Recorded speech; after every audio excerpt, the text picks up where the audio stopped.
I'm Ariana Grande. Hi, I'm Cynthia Erivo, And you're listening to the Broadway Podcast Network. Visit bpn.fm to discover more.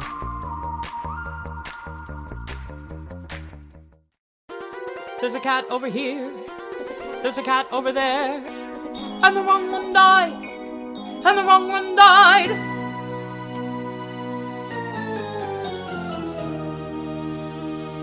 Yes, we are good. Okay.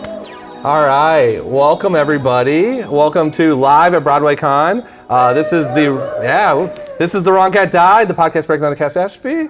I am excited because for the past 2 months, I have been doing events with the Perelman Performing Arts Center production, Cats the Jellicle Ball. I've done a bunch of episodes with the cast and the creative team, and I cannot be more thrilled to have the two choreographers here today, Omari Wiles and Arturo Lyons, to talk about the show, the choreography, the ballroom scene, and everything in between. So just to kind of set the stage, this is being recorded for the podcast, so we're gonna have the audio here. I'm gonna ask some questions. I would love for you all to ask some questions, so I'll open up at the end there as well. And then for anyone who wants to learn, the second half of this is going to be a workshop where if you have seen on TikTok and Instagram and all kinds of social media, there's been a really, really cool stretch of choreography that they created that has gone viral, and they are going to teach you that. So I'm excited. I can't dance, so I hope some of you all can, and we'll learn that. So welcome, and thanks everyone for being here.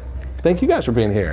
Thank you for having us. Okay, I want to start with, I always love to ask people about their cat's history, but my first question is actually for both of you is, when you heard about this idea, when you heard the concept was brought to you and it was cats, what was your initial reaction and how did you approach this?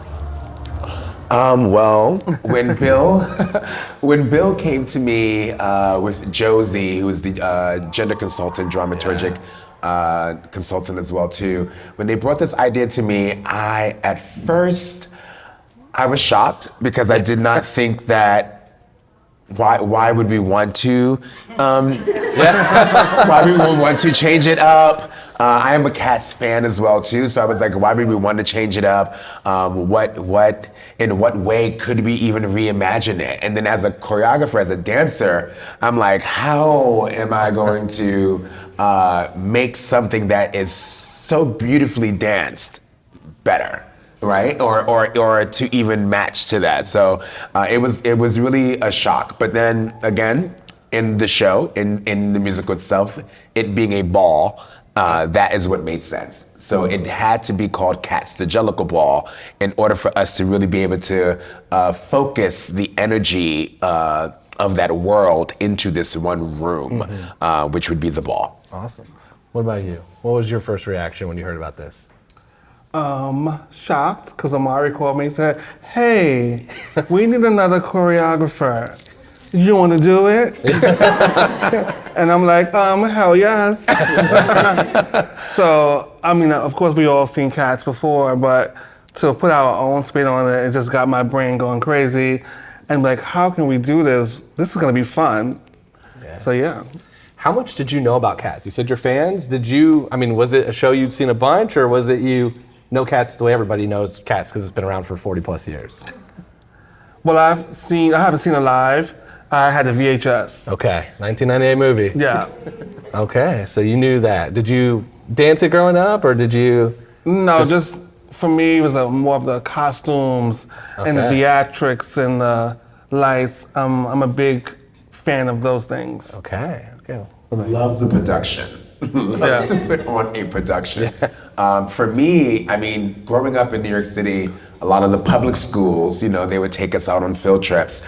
I believe every year I had volunteered to go on the field trip to go see Cats. And for me, it was the dancing. That is what drew me to the show. I'm also a Leo, so Thank you. So anything feline, I was like, perfect. Okay. So yeah, but that's what drew me to it. So yeah, my connection behind it. So I know you did workshops. This has been 2+ years to bring it to the stage. 4. 4. Oh, okay, 4+ years. I've been talking to y'all for 2+ years. So it's 4+ years of it. I love it. Where do you start with something like this? You obviously have source material that you're working on, and you have the idea. How do you what's the beginning of this idea to bring to life? Well, the first part was the characters. Each cat, what did that mean? And even the word cat. Mm-hmm. For us, we had to make it the metaphor that cat was the category. That is the persona, that is the energy that someone is coming from the everyday life that they live to then coming into this ball and walking that cat, being that category, embodying that category. So for us, it was taking the word cats and really making it make sense in this world and how it relates to each category in ballroom. And then finding the right category for each character as well too. That was the beginning of the storytelling and answering those questions. Okay. Anything to add? No. Perfect. No notes. Okay. So I want to hear a little bit about obviously the cats that you watched the VHS and you went to see in field trips had Jillian Lynn, or even the more recent one had Andy Blinkenby, or these are choreographers that are extremely well known. And how do you balance putting your spin on it, but also taking something that people know and from choreographers that are legends?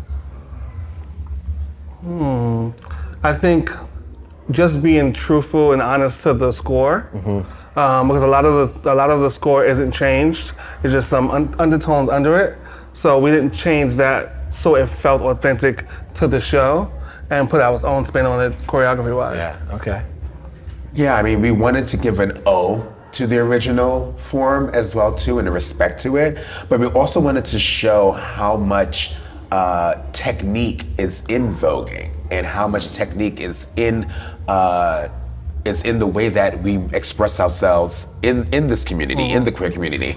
And so that was something that felt, again, like Arturo said, authentic. And again, like the score is not heavily changed. There are some beats that are added, some accents that are added, but we really wanted to make sure that we did not also challenge ourselves as choreographers, just like those choreographers challenged themselves to have to create a show, right, from the score. And the score is not easy. The score is not easy, but it was, that was the challenge. And I think if we didn't have that challenge, then it wouldn't be as great as it is. Yeah. So one thing that has been fun to hear from the cast, and has been what I've found fascinating to hear the differences, is you have some ballroom dancers that are with you, and you have some theater Broadway dancers with you. Tell me about teaching the voguing and that technique you talked about with the non-ballroom dancers, because I've heard a little bit they talk about how they were surprised at how much goes into it. Yeah. Every time we had a rehearsal, they had an extra rehearsal. We had a workshop before rehearsal. They had to train in voguing before they started the actual choreography, just so they understand the technique and everything that goes into it. Okay. Yeah, it was like the Jellicle School. Voguing school. Jellicle School of Girls. Yes, that's what it was giving. Very that.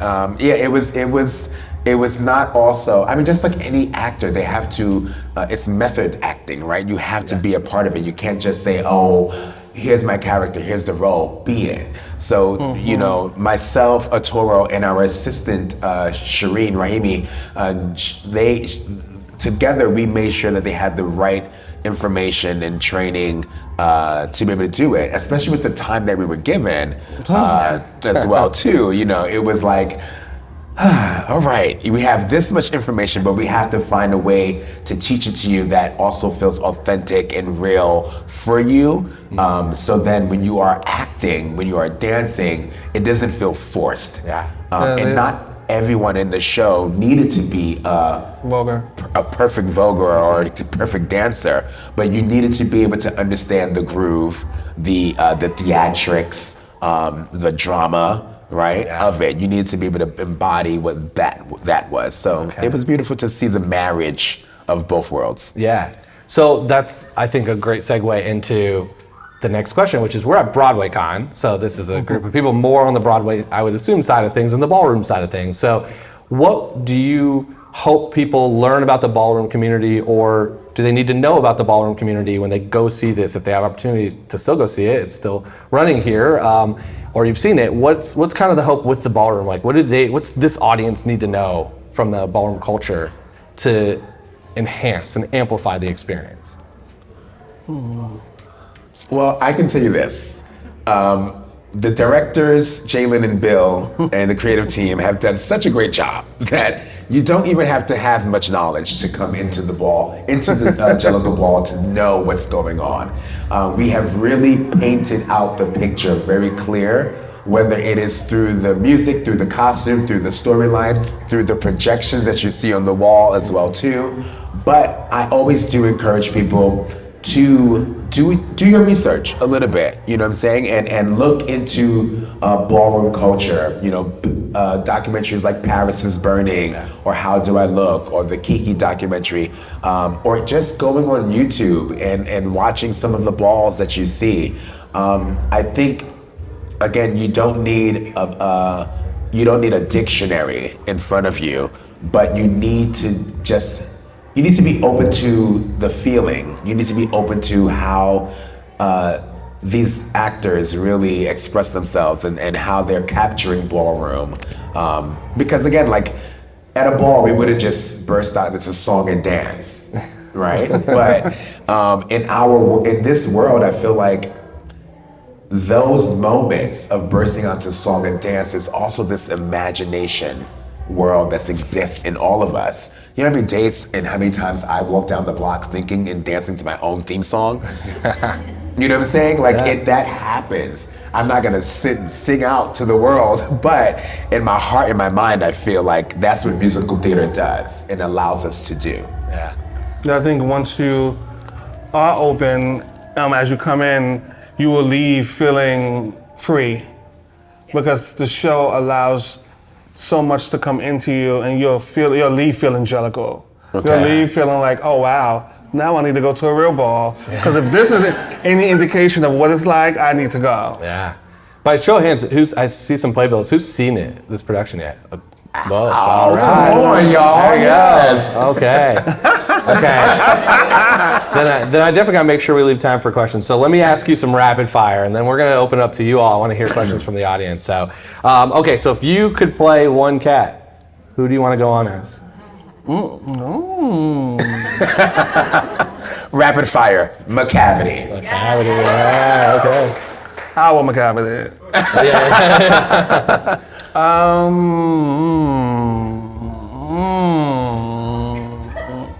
Oh my God, I don't know. Come on. Who would I want to go? I'm sorry. You're not helping. I would say maybe Mustaphalis. Oh yes. Yeah. Okay. Magical. I'm gonna say, performers aside, character-wise, which cats do you vibe with most, and which cats do you not want to hang out with? McCavity I vibe with the most. Okay. Because McCavity in this show is so extra and so funny. I would have to hang out with him as McCavity all the time, because I know it's going to be so much fun. And who I wouldn't vibe with is maybe Gus. Gus, okay. Gus is so quiet. It's so old. Like, Gus, come on. Yeah. Okay, for me, oh my God. This is why we work so well together. Okay. Someone I would vibe with, the cat that I would vibe with the most. Oh my gosh. Okay, I would probably say Jenny Annie Dodds. Yes, Okay. because we would sit and sit and sit Yeah, and yeah. sit and have a kiki of a time. So I know, yeah, mother, father vibe. I'm like Father Dots. Okay. Yeah. And then, oh my God, a cat that I could not.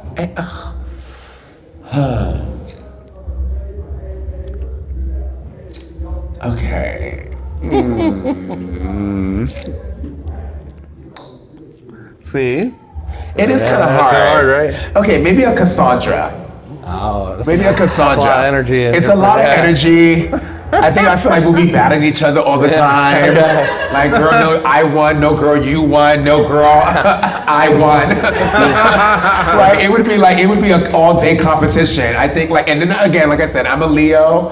It wouldn't work. So you want to hang out with her mom, but not her. Yeah. Leave the children at home, darling. I said, Jenny, Cassandra is doing too much for me. No, but I do love Cassandra's character and the way that their story expresses themselves coming up as a virgin voguer. Mm-hmm. But yeah, just outside of the Kiki, I would have to hang out with the mother. Okay. Emma's putting in work. If you see, she's everywhere in that. Favorite song? Let's tweak this to choreograph. Like, what was your favorite one to actually build your dance around?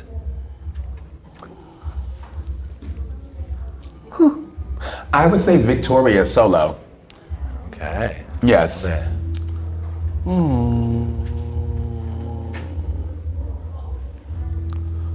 Oh my God. It's so hard, right? I mean, they're all so good. We did such a great job, Arturo. Probably the Jellicle songs. Jellicle, yeah. And my favorite song to listen to is Naming the Cats. Okay. Oh, naming of cats. Addressing of cats. Yes. Okay. That's my favorite song. Okay. So, if you were going to join one of the houses of the cats, the House of Dots, House of He already Cavities, said he died. who are you joining? If you're joining one of the houses, I mean, I did say I'm Father Dots. Father Dots. Okay. The House of Dots. Because if he had died, then I'm definitely not in that house. I'm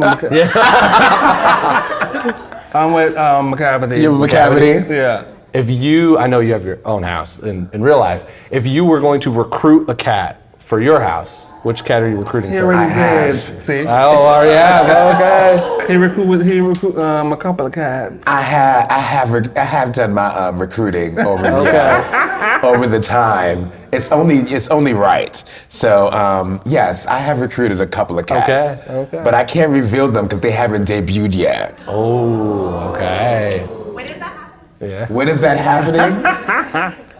I mean, they have this show going on. I've been asking the same thing, like, when are you coming out? Yeah. But the show just keeps getting extended, so I have to keep extending their debut. Yeah.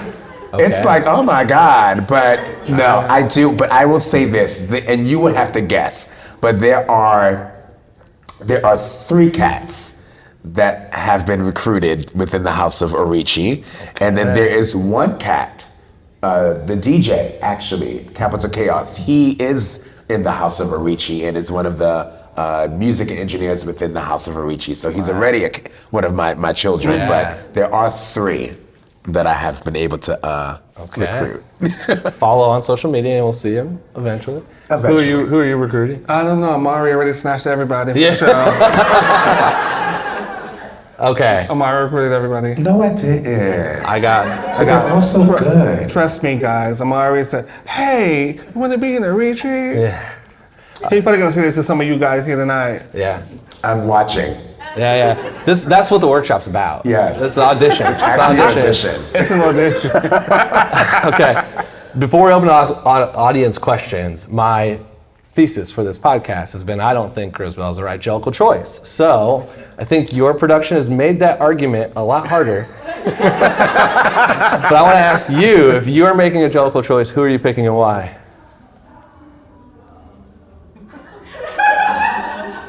Okay, no, seriously, because we really did make it we made it hard. Like with Isabella, everyone for years, even myself when I watched Cats the original, I was like, why Isabella? I was like, what? I was like, why not Gus? Yes. He's been around for so long. Yes. I was like, what happened? But in this version, you see the reason why Grisabella deserves to be that choice. Who's your choice? But who's my choice? He said Gus. He didn't just say said Gus. Gus. Yeah, he said Gus. No, he didn't say Gus. I did say Gus. That wasn't that. You are a liar. I said Gus. You said. I'm putting Gus on the tracker. Gus is getting the vote on the tracker. All right, so your answer is Gus? My answer is Gus, and I'm sticking with it. There you go. So originally when we had our conversation, we always said Mistopheles, but I'm thinking now Monkestrap. Monkestrap does work in your show. Monkestrap deserves to go. I love it. Yeah, okay. Okay, let's open up to some audience questions. Just raise your hand if you... Thank you so much for coming. I was just curious, what did you feel like this version's choreography needed to be in terms of its relationship to the source material to have the thesis you were going for? Because it would make sense if you just wanted to make an entirely new point, because the thesis is, yes, it's about individuality, but it's about a very particular kind of it. But it also would make sense if you wanted to use an existing platform of a franchise people were aware of already. So how did you combine them? How did you make this your own while connecting back to the source, to quote unquote the source material?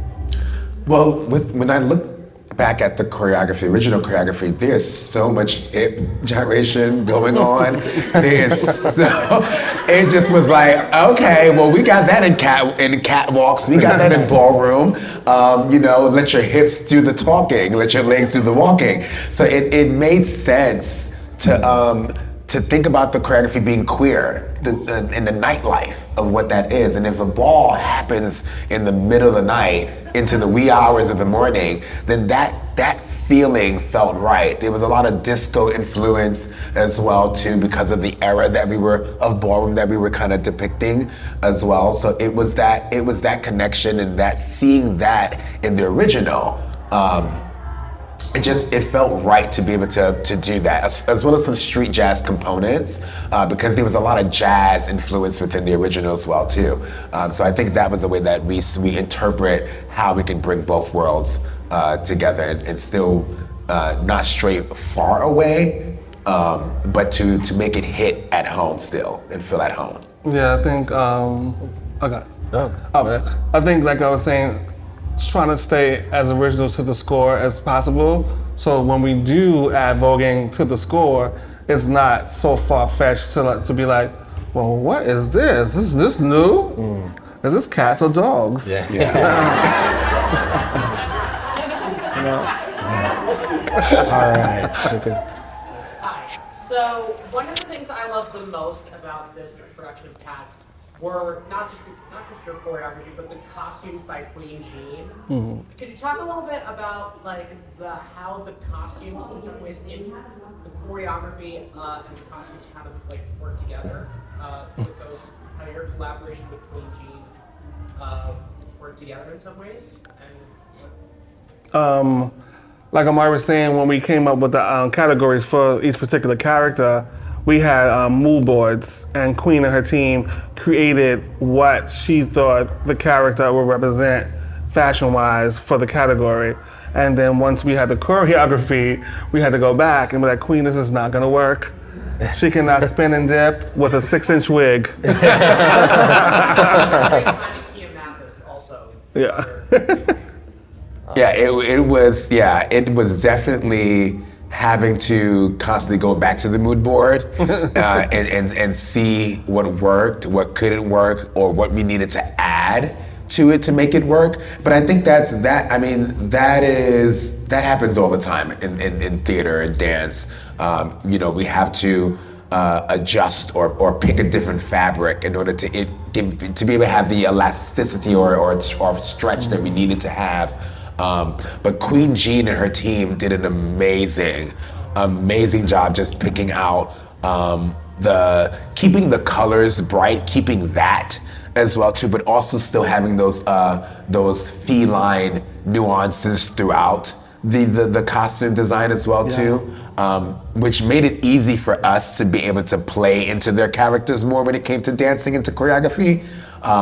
She really was able to just build their persona, which then we were able to then add to movement to that. So you see Jenny Any Dots in the beginning is in a full dress, polka dot dress. There's not much that we can do movement-wise with the legs, but we knew that the arm choreography would then need to be accentuated. But then when Jenny Any Dots changed into that pants polka dot suit, it's like, okay, now we can kick your legs up, right? So it definitely was, it was a beautiful way of just looking back. But there was lots of conversation between both teams as well to just make sure that what they needed to do and what they needed to wear was right. Yeah. Awesome. Hi, Hey. so nice to meet you. We were at the Jellicle Ball on Thursday and it was just mind-blowing. She said it was one of the best shows she's ever seen and we see a lot. Oh. So thank you for your magic and, bringing this out. Can you both share your story and how you even got into dance and choreographing and, how, like, your journey for people that want to do this and that don't even know how to start? Well, I started, I was always a dancer as a kid, but then I started dancing with a dance team. And then from the dance team, we started learning ballroom moves in our dances. And then from the dance team, I went from dancing like hip hop and dance hall and all that stuff to ballroom and learning how to vogue and all that stuff. But once I got solidified and I understood the voguing part, I started choreographing, and then I started choreographing Vogue. Yeah. I come from a family, I'm originally from West Africa, from Senegal, and my family's background, Marie Bassois and Lucas Wiles are known choreographers in the African dance community. So as a kid, I grew up around a community of dancers and choreographers, artists. So that always inspired me to want to be center stage, but also watching my parents be directors and creators, that also made me want to be behind the scenes as well too, and be a director, be a choreographer, and not always be on stage. It took a lot of training, a lot of not just training in institutions, but training, like Arturo said, like being in the streets, being a street performer. That allowed me to think quick on my feet about choreography, about movements, about how I interact with the crowd. But then, wanting to take it more seriously as a profession, as a career, I needed to, develop my technique more and then start to brand myself, not only as an African dancer, and not only as the son of these African pioneers, but I changed my name, not changed it, but I started to go by Omari instead of Usman in order to step away from the shadow of my mom and dad and be myself and kind of claim my own career, which that's when I fell in love with like hip hop and house. And when I found voguing in 2004, that changed my entire life.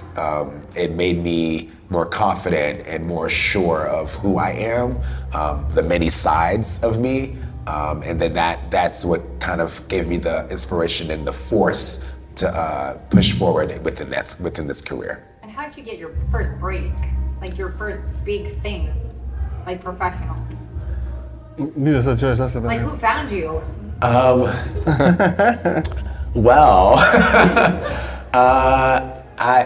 oh my God. Well, I had a couple of breaks. It was hard. Like yesterday we did a panel and I was trying to figure out like how to express that. But I feel like my first really big break was a mistake. They were looking for my mom, but I was substituting my mom's class. And the director who directed John Legend's music video, Made to Love, came and asked me to be a consultant for the video. So I got to work with John Legend and the models on the video and consult them on movement. And that was the first time that I got to work with an artist that big. From there, I went down the line of a lot of J's. So it went from John Legend to Jennifer Hudson to Jadena to then Janet Jackson. So then it kind of trickled its way, but it was a lot of work and no agent, just all hard work, just kind of me, myself, and I. Yeah, agency didn't happen to this year. Yeah, I just got signed to an agency this year, so. So it can be done. I mean, I wouldn't say, like Omari said, my first break, but it wasn't a big break, was I was choreographing for an urban burlesque company, and Tanisha Scott came in, and because of the choreography I did, she asked me to choreograph Conscience music video. She was like a dancehall artist, and then from there, doing like little things here and there. But I think the biggest break was Madonna's tour I did this year. We were there. Yeah. It was insane. It was unreal. Thank you. Yeah. So I think that was maybe the biggest thing besides cats. All right. I want to be mindful because I know we want to do the workshop. So how can people stay in touch with you on social media and keep up with everything you're doing? My IG is Omari_Wiles. You can check me out there. And from there, on my bio, my Ballroom House IG is there, as well as my dance company, Les Ballet Afrique. Omari, OMARI_Wiles, WILES. Right. And my IG is Arturo, ARTURO_THA, like the, engineer. Yeah. Awesome. Okay, so for everyone that's listening on the podcast, thank you for listening. I appreciate you can follow me at The Wrong Cat Died everywhere, and the website's thewrongcatdied.com. We're gonna take, I think, 1 minute to figure out sound, and then we're gonna go, for anybody who wants to, I'm gonna clarify this. If you want to participate, it's totally optional. They're gonna teach us how to do the cat? Well, how do you Jellicle Cat. For anybody who wants to learn, and you're going to hear that song over and over and over again as we learn it. For anybody who wants to participate, we're going to go to the back. It's not hard. They both claim that all of us can do it. Yes. I mean, you have two great teachers here, so trust me, y'all can do this. It will be nice and easy. You got the vocals from the cast as well too, so it's gonna be a sleigh, okay? All right, so we'll meet anybody that wants to participate in the back. To the back of the runway, please.